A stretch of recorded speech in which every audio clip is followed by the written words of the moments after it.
Welcome back to the homestead. You can see we have a little snow coming down today, and they're predicting some pretty cold weather coming up early next week. So I thought I'd come out to the woodshed here and split up some kindling and get some things prepared so we can build fires and stay warm. It's supposed to get down to minus 15, I think. But anyway, thought I'd share with you a little kindling splitting technique that was taught to me from a cattleman.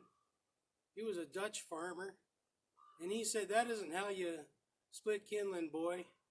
Give me that hatchet." And he gave me quite a lesson, and I've been splitting it his way ever since I was 9 years old. So anyway, picked out some pretty straight wood. We don't have a lot of straight wood in this country, but there's a pretty straight piece of Douglas fir there. And start out by cutting planks. Got a nice heavy splitting axe. This is a Norland splitting axe. It's a heavy wedge-shaped axe. You don't have to swing it very hard because it weighs a lot. I'll just cut off some planks on this baby.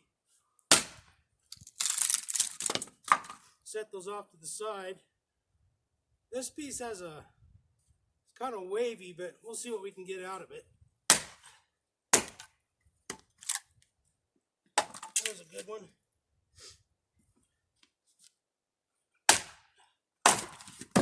Those are about 3/4 of an inch thick. If I had better eyes, I could probably split a little thinner than that, but this has got a knot in it, but we'll see what happens.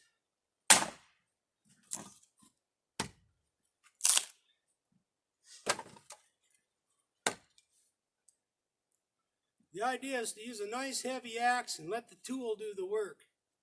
Don't be taking any wild swings when you're cutting kindling. I see that on YouTube quite a bit, and it kind of makes me cringe.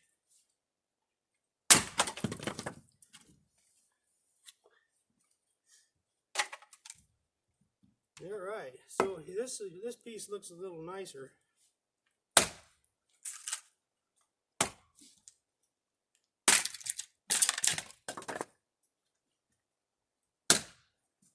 This is a good axe. I found it at a secondhand store, and I dusted the rust off a little bit, and I saw it had the Norland brand on there. I thought, I'm going to try that out. And boy, get into some of this tough wood, and it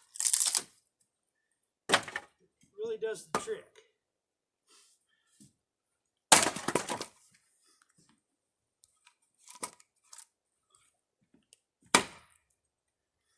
Okay, well, another knot there, so I might just bust these into larger pieces. We'll use those for medium-sized splits.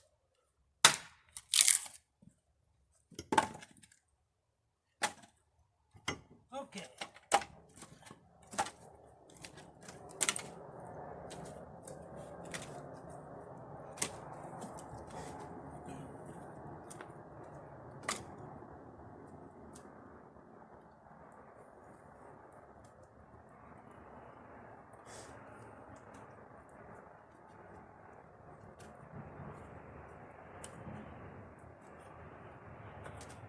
There's different ways to break this down into kindling-sized chunks. Most of the guys I see splitting kindling, they're pretty confident in their aim. They'll hold the kindling like this, and they'll split it like that. I was at a camping trip one time when a fella did that very thing and ended up flaying off the big muscle on his thumb halfway, needing stitches. So if you're going to do it that way, get yourself a Hudson Bay style axe. It's a 2-pound head or so, and you can just let the weight of the axe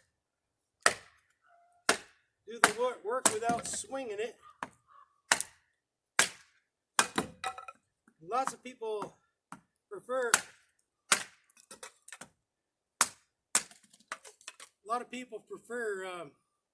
cutting through the end grain like that. That's a pretty easy way to do it. However, I wasn't taught that by the Dutchman. I was probably swinging pretty crazy when he showed up. His name was Grandpa John, by the way. He taught me to get myself a milking stool, or in this case, a fold-up duck hunting stool. And one thing he did say is never to be in a hurry. He says, just take your time and enjoy it. There's no better place to be is out in the woodshed. These are a little bit rough, but you can cut the kindling by laying it flat on a chopping block like this. And I always cut the piece toward my hand, toward the palm of my hand. I can cut up to about 3 of these. And then just lay it in your pile like this. You can really go to town on a pile of wood.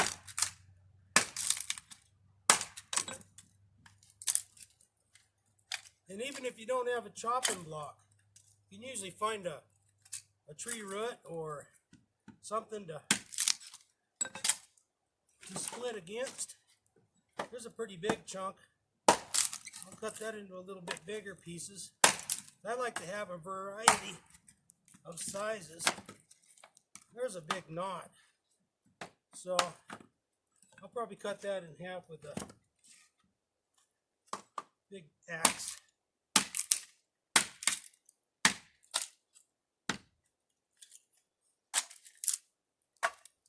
But anyway, I thought this was a pretty safe way to do it. I've been doing this this way for about 35 or 40 years.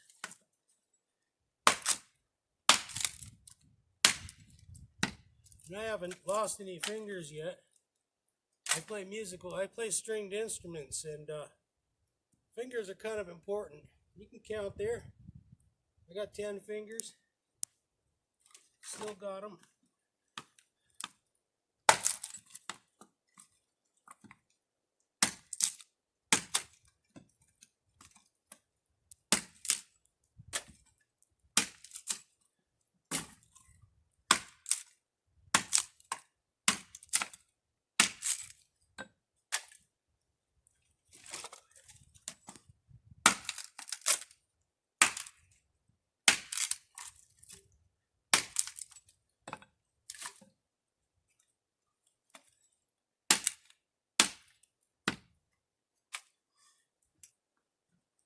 Well, I hope you enjoyed that video.